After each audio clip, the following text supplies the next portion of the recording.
บายดีมาพบกับลินซ่าลงพะบางพากินเนาะมื้อนี้พาพี่น้องมากินออกเครียดออกเครียดอีกเดี๋ยวเอาให้เบิ่งเด้อเป็นตาหน้าแซ่บมีมักแตงแล้วก็มีย้อนมันต้นลวกเนาะเอาเข้ามากินน่ะ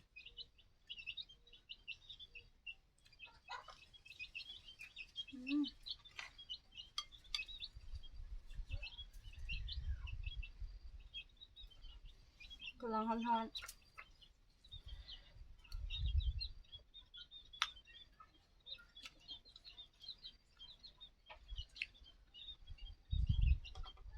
เครียด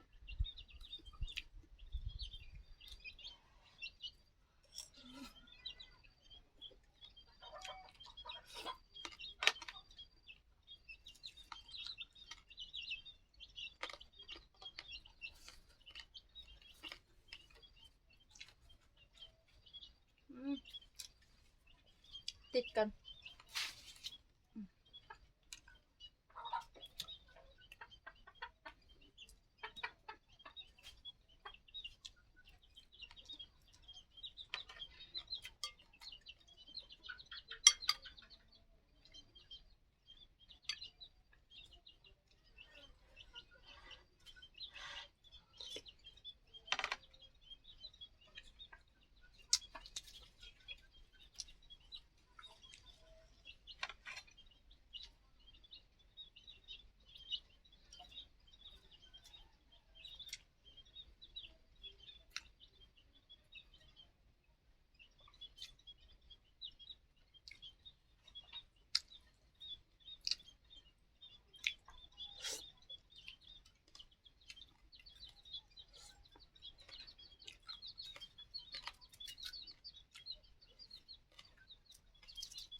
เครียดน้อย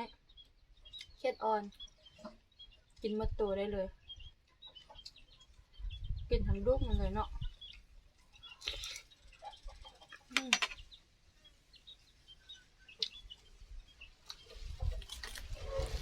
มื้อนี้ลมเย็นก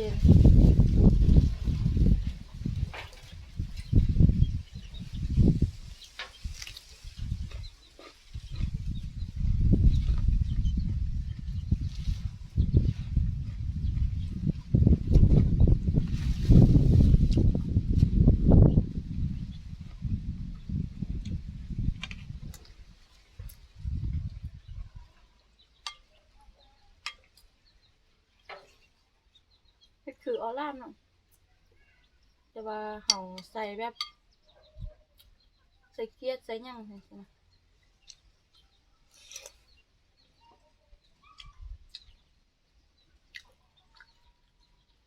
ใส่ผักเน่าซุเจ้าเคยกินบ่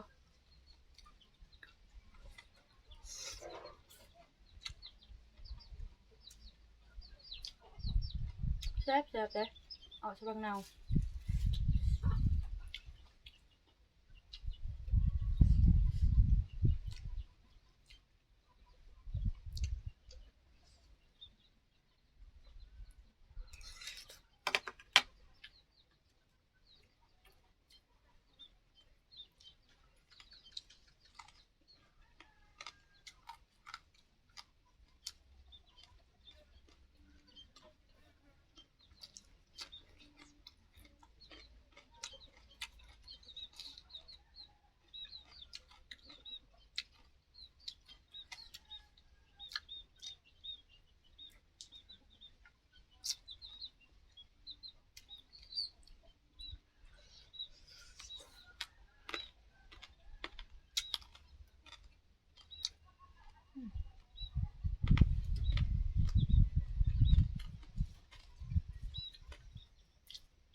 ย้ำกระดูกมันกรุบกรับ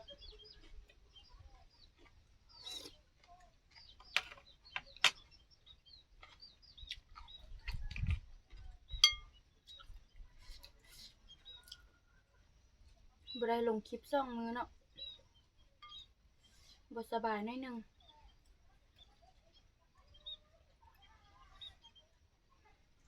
ผักเน่าหอมหอมเป็นตาแซ่บดีได้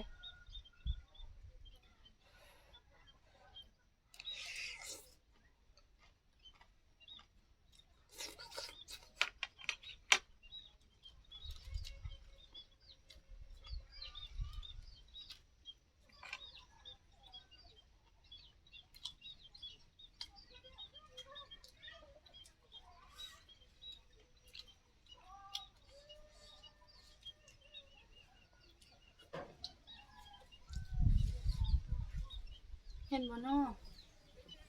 อ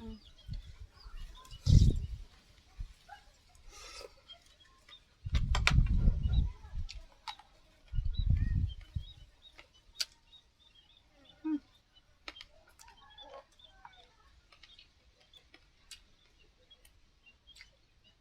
ข้าวเหนียวติดมือ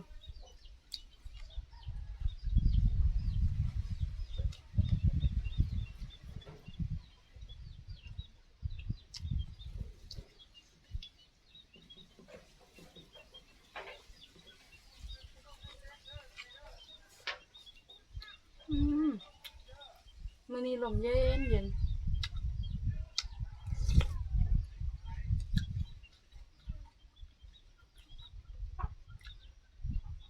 อากาศบ่เอาไปได้เนาะ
ยอดมันต้น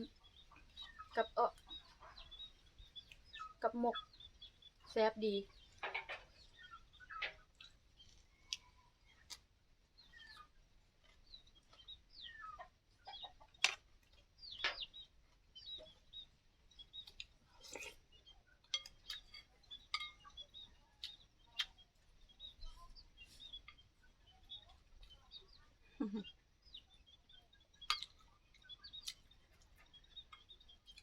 กินคำละโตเลยเนาะ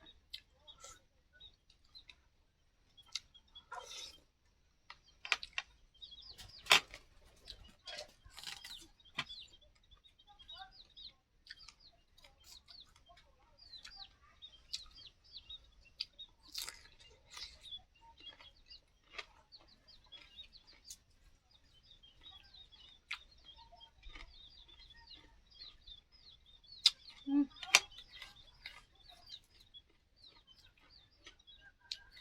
ดนๆจะได้กินเทื่อหนึงเครียดนี่ก็ได้ห้าแล้ว อ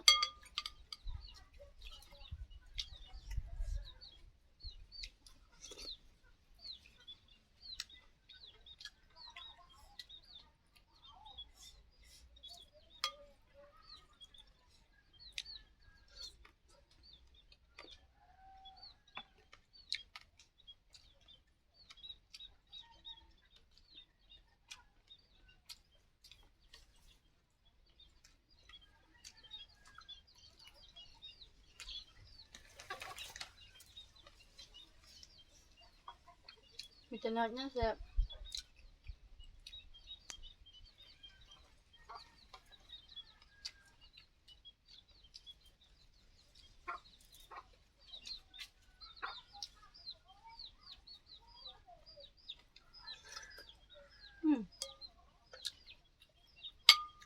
แห้งกินกับแห้งแซ่บ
เข้ากันดี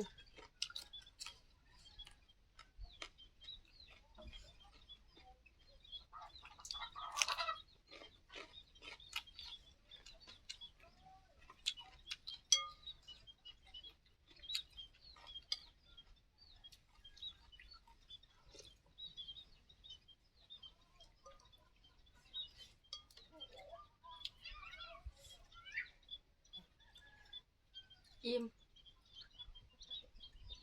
กินเครียดตัวสุดท้าย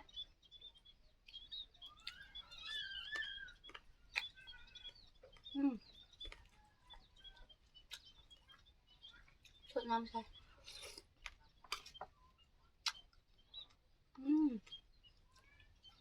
คมที่มัน